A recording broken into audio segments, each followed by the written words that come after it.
Part 1, the night the road moved. The clock on the dashboard flicked to 0:17 as Ryan Caldwell's patrol cruiser cut through the long black ribbon of I-10 over the Atchafalaya Basin. The night was moonless, only the distant orange glow of Baton Rouge far behind him and the low, shifting fog that never quite stopped moving over the swamp. The only sound was the faint crackle of the police radio and the hum of the tires on concrete. Ryan had patrolled these elevated stretches for 12 years, and not a single night went by without remembering the accident, the crushed Ford Explorer, the smell of burning rubber, and the single body bag he'd loaded himself because no one else could bear to handle a child that small. 7 years since the crash, and the highway still felt like a tomb. His phone buzzed between the empty passenger seat and a half-drunk thermos of black chicory coffee. Grace Caldwell, his grandmother, had texted again. "You shouldn't be out there alone. Things are walking in the mist again." Ryan shook his head. Cajun elders always had warnings, omens in the trees, spirits under the water, shadows in the moss. He respected them, even feared them when he was a boy, but he'd seen Afghanistan, Somalia, and the underbelly of New Orleans. Superstition didn't scare him anymore. Only memory did. He picked up the phone, typed "I'll be fine," then tossed it aside. Then the radio erupted to life, the dispatcher's voice high, thin, almost cracking. "Any unit near mile 122, multiple emergency calls, possible multi-vehicle incident. Be advised, camera feeds, we're losing visual." Ryan straightened in his seat. Multiple calls meant a pileup, maybe fog-related. But the dispatcher sounded scared, like genuinely afraid. That didn't happen often. He keyed the MIC. "Unit 6C responding. ETA, 90 seconds. Before dispatch could confirm, another voice broke through, raw, panicked, gasping. "This is, God, oh God, mile 122, something grabbed my car, my little girl's still inside, please." The transmission dissolved into static. Ryan floored the throttle. The blue strobes ignited the wet rails of the elevated highway as the cruiser shot forward. His pulse spiked, but he was steady. He had been shot at, ambushed, blown off a dune by a car bomb. But something in that man's voice chilled him deeper than enemy fire ever had. Because it was the sound a father made when he knew he had already failed.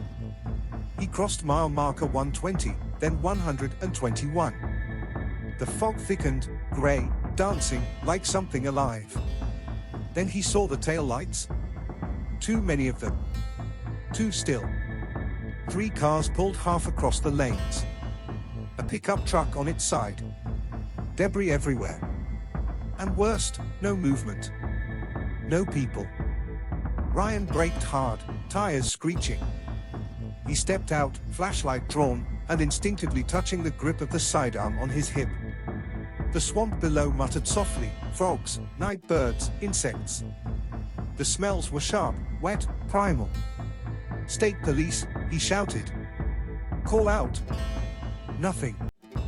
He approached the first vehicle, a black Toyota sedan, engine still running, headlights pointing at the guardrail. The driver's door hung open. A purse lay on the road, contents scattered. Then he noticed the moss. Spanish moss, long, gray-green strands, was not hanging from overhead trees where Spanish moss belonged. It was draped across the road. Like something had climbed up. His flashlight beam followed the trail across the concrete, up the metal barrier, and over the side of the highway. Something had slithered up from below. Ryan swallowed, forced his breathing steady, and leaned over the railing. He expected darkness. He did not expect movement. Not waves. Not wind. The entire tree line, far below, was shifting. Physically shifting. Branches shivered like disturbed birds. Tree trunks pressed tighter together, as if the swamp was compressing inward. Like the forest was breathing. He stepped back, radio raised. And froze. A body lay on the road 20 feet ahead. Face down. Male. Late 30s. Arm twisted at an unnatural angle. Dead. Except he wasn't. Because when Ryan knelt and touched the man's neck, the man whispered without breath. "Don't look at the moss. Ryan's flashlight snapped upward. And he saw it coming. Hundreds of long moss tendrils spilled over the rail, not falling by gravity but crawling, slithering like pale serpents across the concrete. And beneath them, like the leg of some vast submerged creature, a root thicker than Ryan's torso began rising from under the bridge. Ryan jerked the man up and staggered backward, dragging him. His voice was a harsh bark. "Dispatch, code black at mile 122. There is something alive on the bridge, send all." The radio shrieked static and died. The man in his arms convulsed. Ryan dropped to his knee, checking vitals again, but what he saw wasn't medical. The man's skin under the ear was splitting, cracked, like bark forming beneath it. His mouth opened in a silent scream, eyes wide, and the veins in his neck pulsed greenish black. "No, no, no, stay with me." But the man wasn't dying. He was changing. Ryan backed away as the body spasmed, limbs twitching, torso puffing like something inside was expanding. Then the moss struck. A tendril whipped around the man's leg and dragged him across the pavement, screeching against asphalt, toward the railing. Ryan drew, aimed, fired twice, bang, bang, splitting the moss but not stopping it. More tendrils erupted, dozens, hundreds, flailing like feeding eels. He fired again, and again, yelling as the man was pulled violently into the abyss. The body rolled, spine bending backward at an impossible angle, and then vanished over the edge. No splash. No thud. Just silence. For 2 seconds Ryan froze. Then instinct kicked in. He radioed again, nothing. Signal was dead. Something was jamming communications. He sprinted back to his cruiser, heart hammering. He was 3 steps away when the bridge shuddered beneath his feet. A low grinding noise, like concrete under stress. He turned, and his breath caught. 30 yards away, the road surface was cracking apart, thin lines snaking outward like lightning on the ground. Not from subsidence. From below.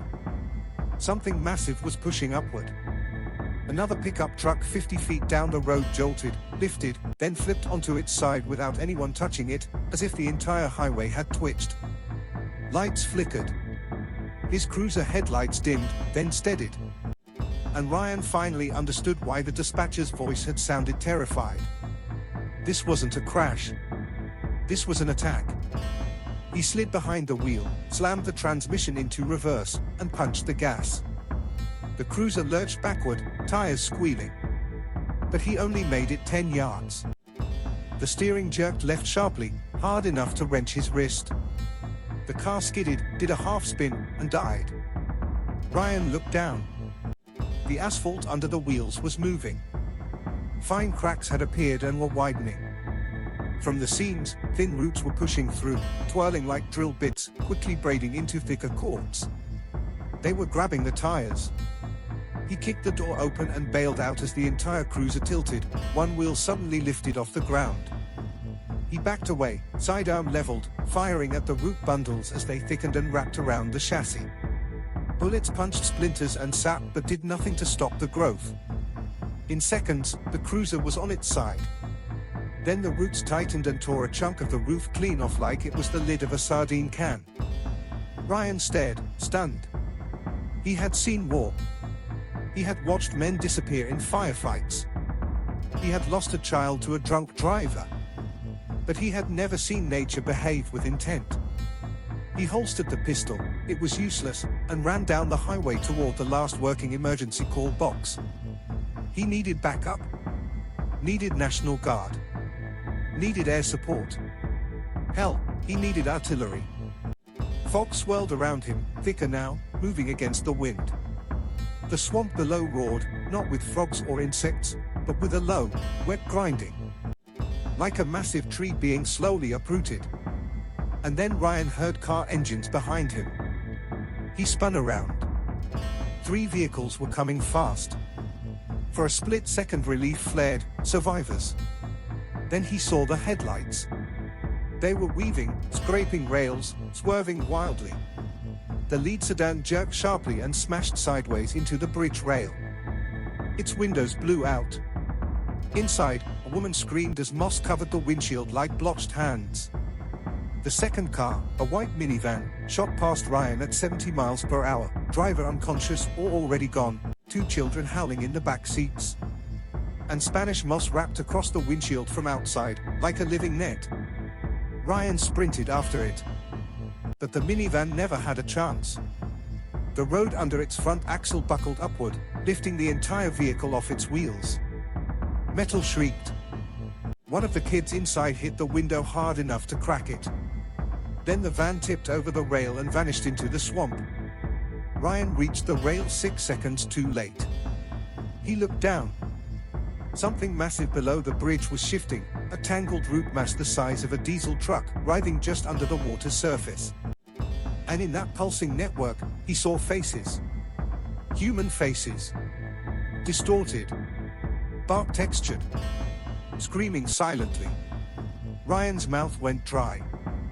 He stepped back, and his boot hit something soft. He whirled. A man, wide-eyed, gasping, grabbed his ankle. Ryan dropped to one knee, holding him upright. Holy shit, holy, it took my wife, dragged her right out the window. Ryan steadied him. Listen to me. Stay with me. We need to get off the bridge. But the man wasn't looking at him. He was staring past Ryan, eyes bulging with terror. Behind you. Ryan turned. 10 yards away, a figure was climbing onto the bridge, slowly, step by step. The body was human once, wearing soaked work clothes, but its skin had cracked into wooden plates, and moss grew from the eye sockets like vines. Its mouth worked silently. Then dozens more were climbing with it. People who had been taken, now returned. Walking. Ryan raised his pistol, not because it would stop them, but because it was all he could do. The radio at his shoulder suddenly crackled, static first, then a voice. Lieutenant Caldwell, this is Captain Lucas Harrow. If you're hearing this, get off that bridge now. Ryan blinked. Captain Harrow had retired years ago. What the hell is happening, Captain? The answer came back in a grim, steady growl. The route has woken up. The moss-covered figures took another slow step forward. Ryan realized, for the first time in a long while, that he was afraid. Part 2, the last 48 hours. The bridge shook again, metal groaning, concrete cracking under invisible pressure, and Ryan Caldwell backed away from the advancing moss-covered figures, dragging the lone survivor with him. Their movements were slow, jerky, awkward, but there were too many of them. And they were not truly alive, not anymore. Captain Lucas Harrow's voice crackled through the failing radio. Caldwell, listen carefully. Pull back. You can't fight it alone. Ryan hissed into the MIC, keeping his eyes locked on the shambling figures. Tell me what the hell is happening. There was a long pause before Harrow finally answered. The root is awake. And it's hunting again. The transformed bodies lurched forward, tendons creaking like old branches. Moss dripped from their jaws and arms. One woman, half of her face fused with bark, reached out, fingers stretched, her mouth silently forming. Help! Ryan fired 2 warning shots into the pavement. The figures paused, then slowly continued advancing.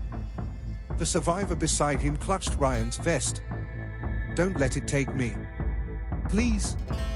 Ryan shoved the man behind him. If you want to live, keep moving.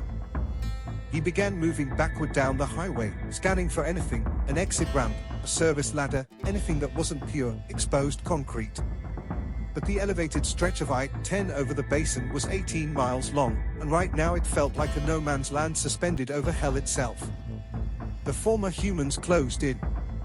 Ryan gritted his teeth. Then the radio flared again. Caldwell, if you want to survive the night, you need to reach the interdiction staging area. We're setting up 3 miles east, mile 119.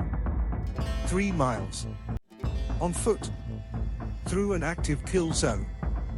But it was the only option. He grabbed the survivor by the collar and ran. 4 hours later, 4:38 a.m. Ryan stumbled into the flashing perimeter lights at the staging area, exhausted, blood-smeared, and with only 2 survivors following him.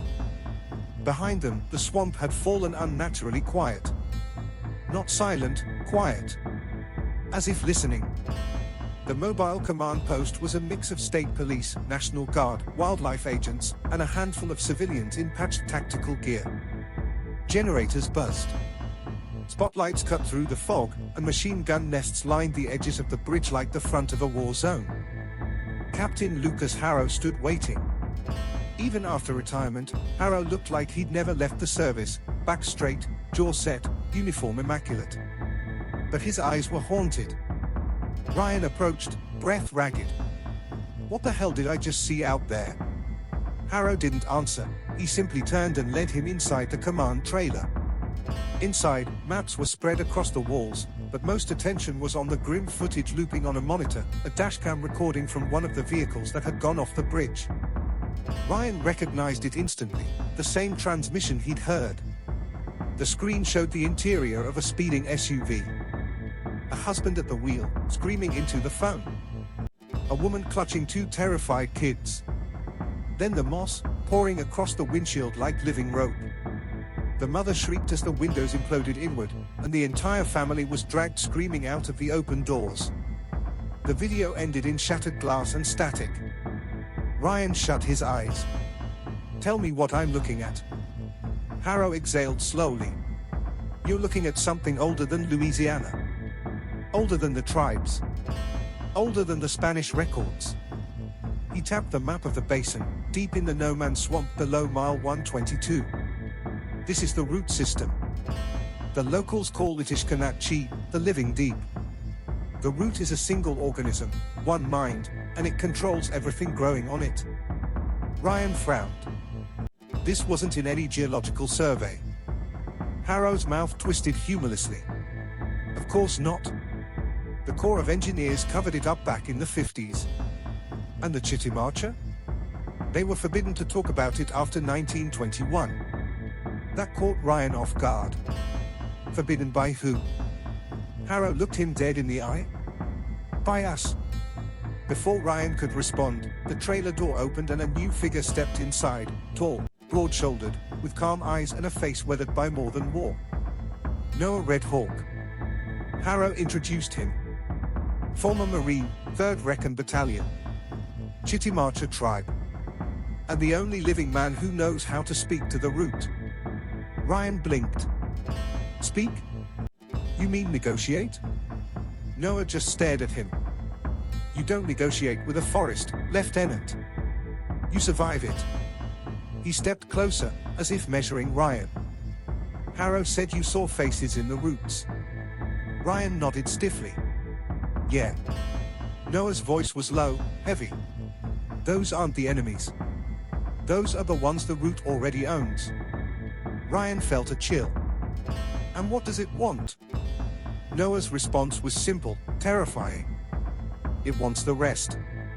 Dawn, emergency session. By 6:15 a.m., the Louisiana governor himself was on screen in a secure video call, face pale and pinched. Harrow summarized the situation. Over 127 civilians remain trapped somewhere between mile markers 120 and 124. The tree line had moved physically, closing to within a few dozen feet of the highway. Communications within the area were jammed. At least 6 additional vehicles had gone off the bridge in the last 2 hours. A National Guard colonel objected. "Colonel asked, Captain Harrow, with respect, trees don't move." Harrow hit the lights and flipped on the feed from a thermal drone. The command center fell silent. On the screen, a glowing heat signature the size of a stadium pulsed under the swamp, a root system branching upward into hundreds of substructures. Beneath mile 122, heat was building rapidly, like a huge biological reactor accelerating. Then the entire image quivered. The tree line shifted forward by 30 feet. In 8 seconds. The governor whispered. "Christ."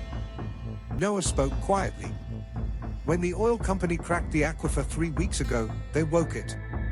You broke the water gate that kept it dreaming. Now it's feeding." Ryan clenched his jaw. "How do we stop it?" The answer was brutal. Harrow pulled out a tactical operations plan. We insert a 12-man special operations team here, boat Insertion from the south. Plant 8 thermobaric charges at the main route convergence. Detonate. Burn the entire heart out. The governor nodded grimly. Do it. Noah didn't move. He just looked out the window toward the tree line disappearing into mist. If you fire those charges, the swamp won't just die. Everything connected to it will die too. You'll sterilize 40 square miles of wetland. Harrow's reply was cold steel. I have 127 civilians trapped. I'm not losing them. Ryan looked between them. I'm going in. Harrow didn't even blink. I know. I already put your name on the roster. The Insertion, Day 2, 1542. 12 men stood on the pontoon launch deck, 8 Navy SEAL veterans, 3 combat divers from the State Maritime Task Force, and Noah Red Hawk carrying nothing but a carved wooden ritual knife and a pouch of river stones. Ryan wore full tactical gear, rifle, breaching charges, underwater rebreather, night vision. He checked the men around him, some joking, some praying, some staring at the swamp like they sensed what was waiting. One diver murmured without looking up. I heard the stories. People disappear out here. Not bodies, people. Ryan closed his helmet visor. No one's disappearing today. Stay tight. Stay loud. And no one goes off comms.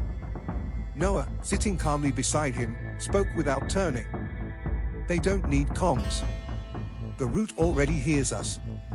The launch siren sounded. The 12 operators boarded 3 shallow draft assault skiffs. Out on the water, the fog hung low and green, thicker than it had any right to be in daylight. The air tasted metallic. The boats pushed off, quiet electric motors cutting through the channel. Ryan checked the chrono. H-hour minus 59 minutes.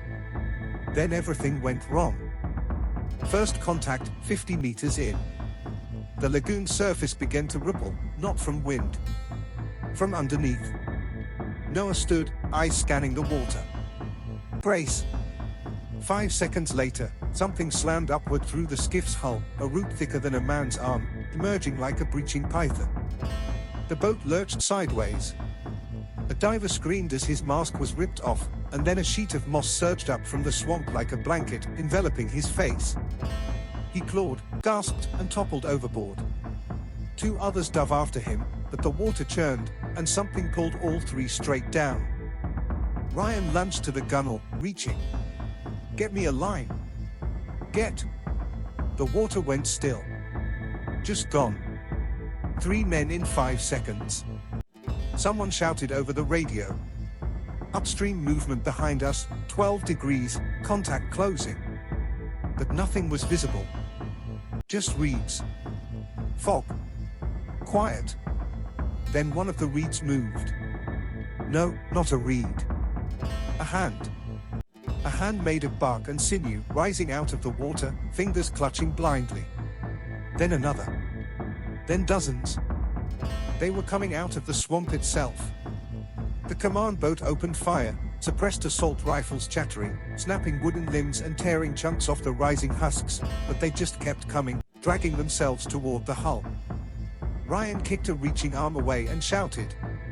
Push forward. Don't stop.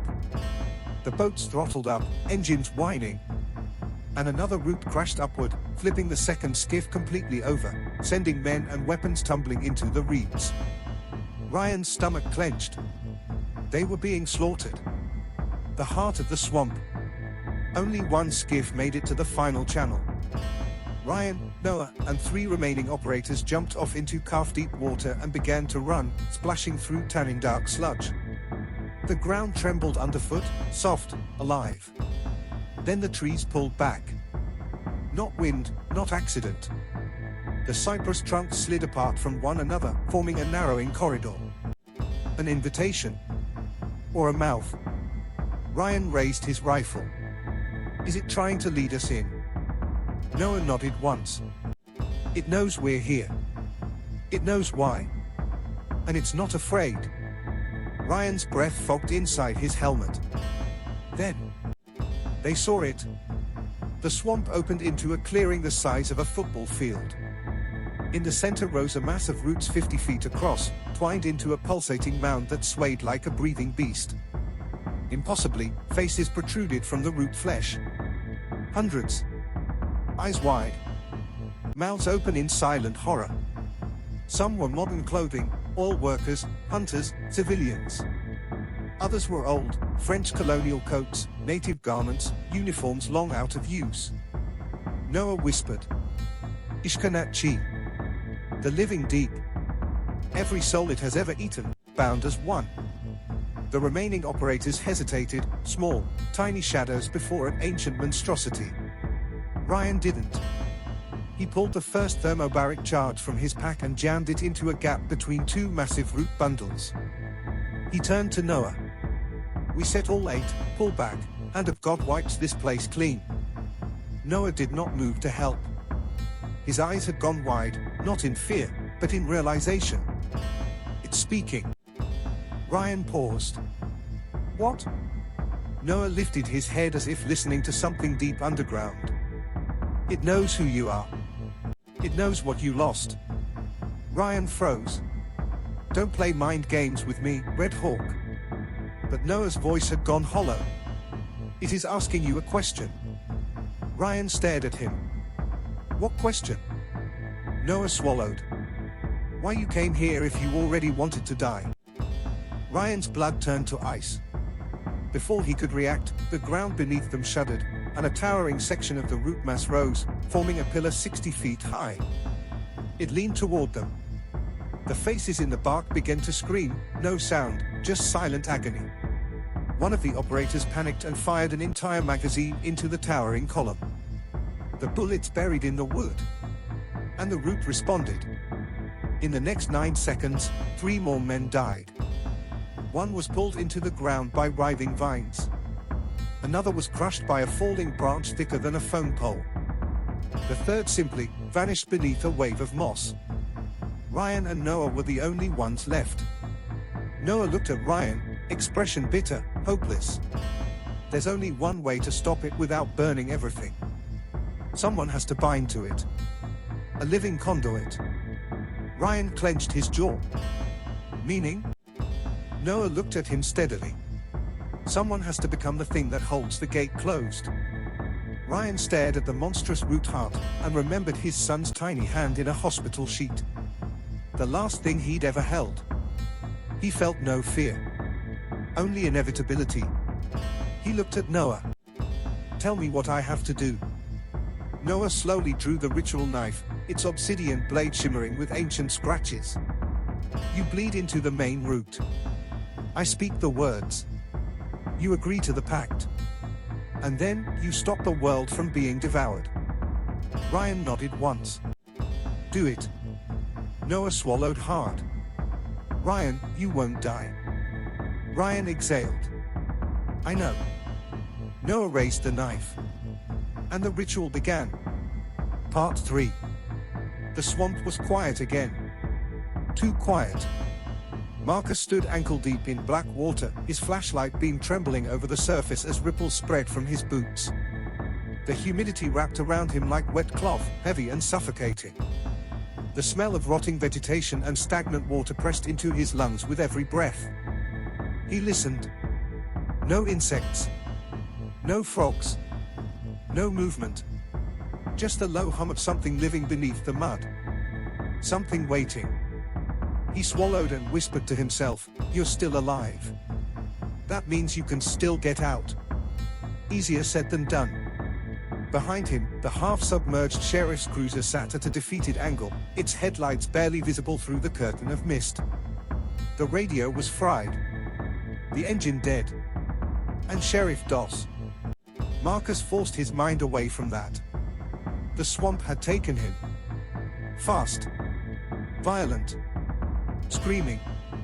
Marcus had seen things in the army that would haunt anybody, but nothing moved like that creature. No man should be pulled under the mud so quickly. No living thing should be able to.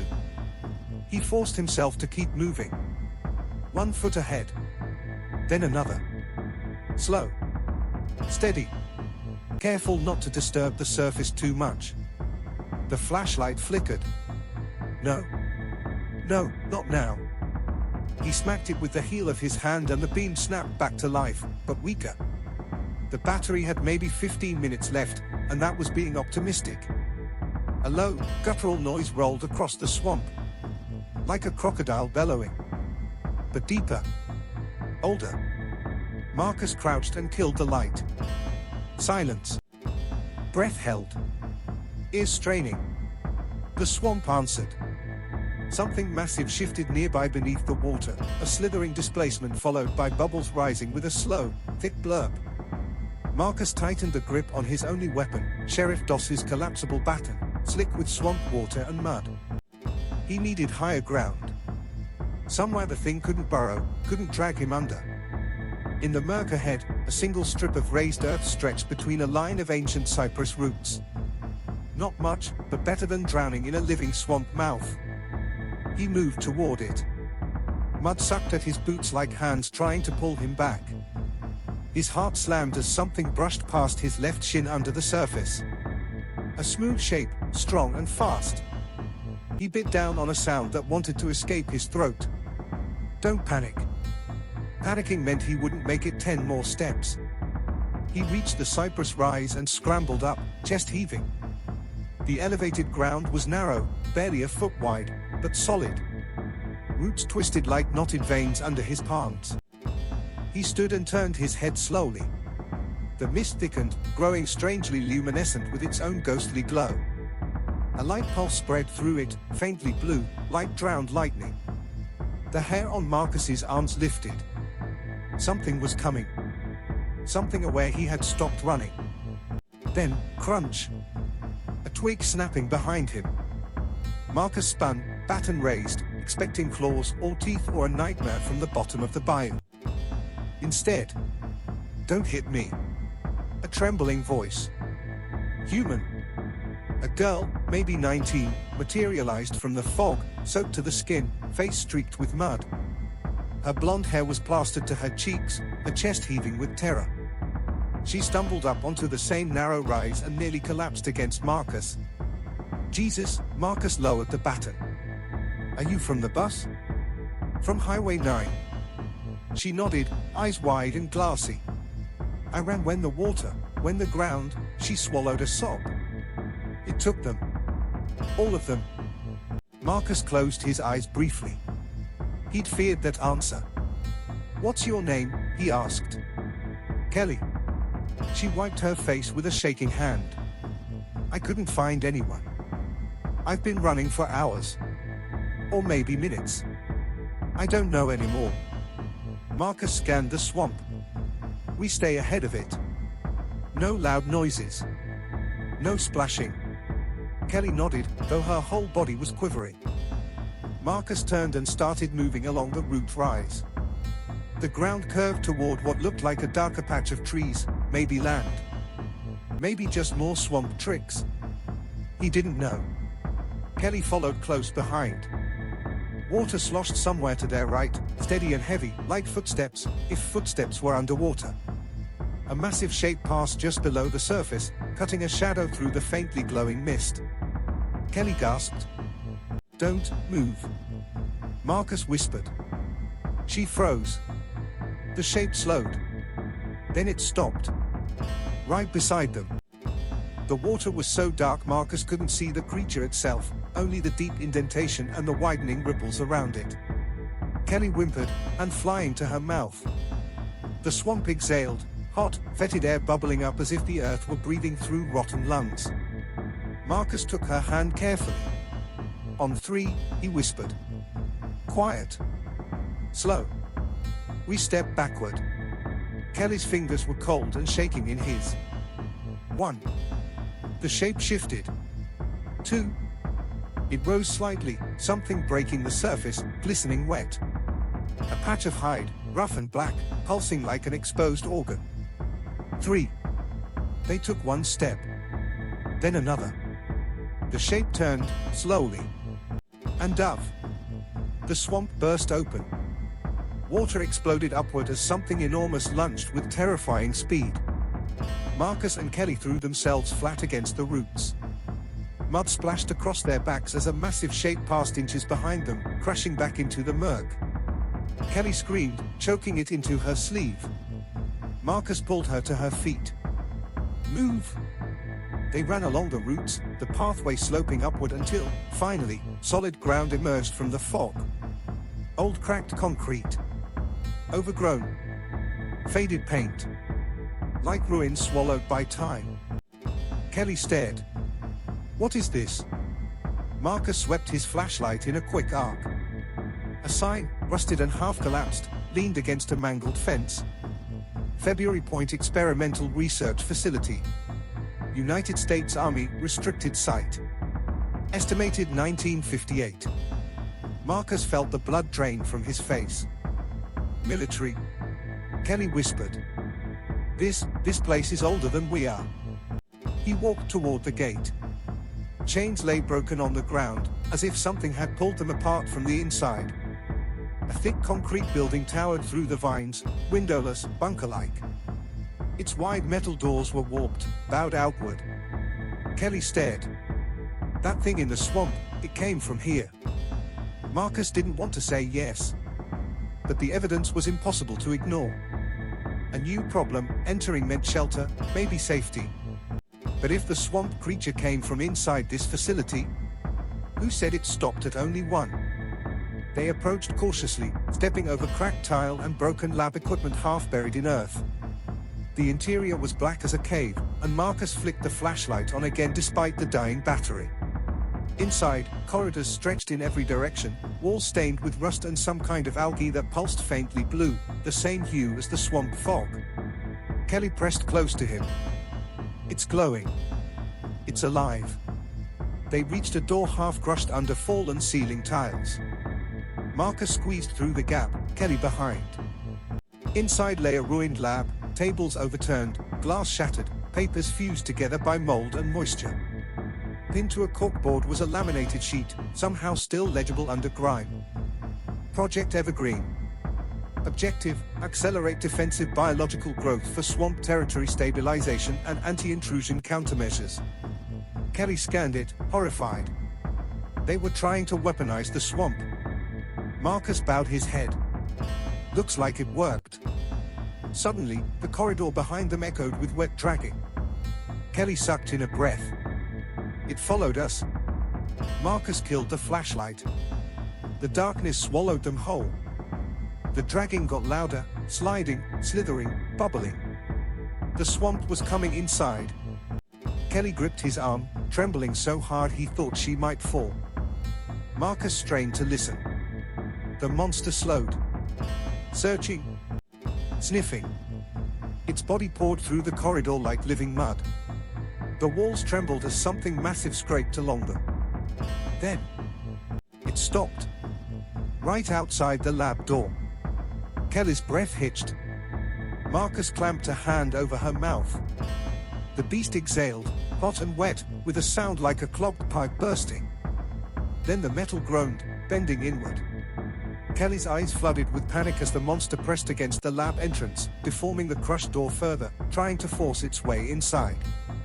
The sound of tearing steel echoed down the hallway. Marcus whispered, "We need another exit. Now." He swept the flashlight, risking the light for survival. In the far corner, half buried under collapsed ceiling tiles, a maintenance hatch stuck out of the floor. "Help me," he whispered. They rushed over and pushed debris aside. Marcus grabbed the metal ring and pulled. The hatch refused to budge. Outside, the monster heaved again. Screech of metal splitting. Kelly put both hands on the hatch. Pull.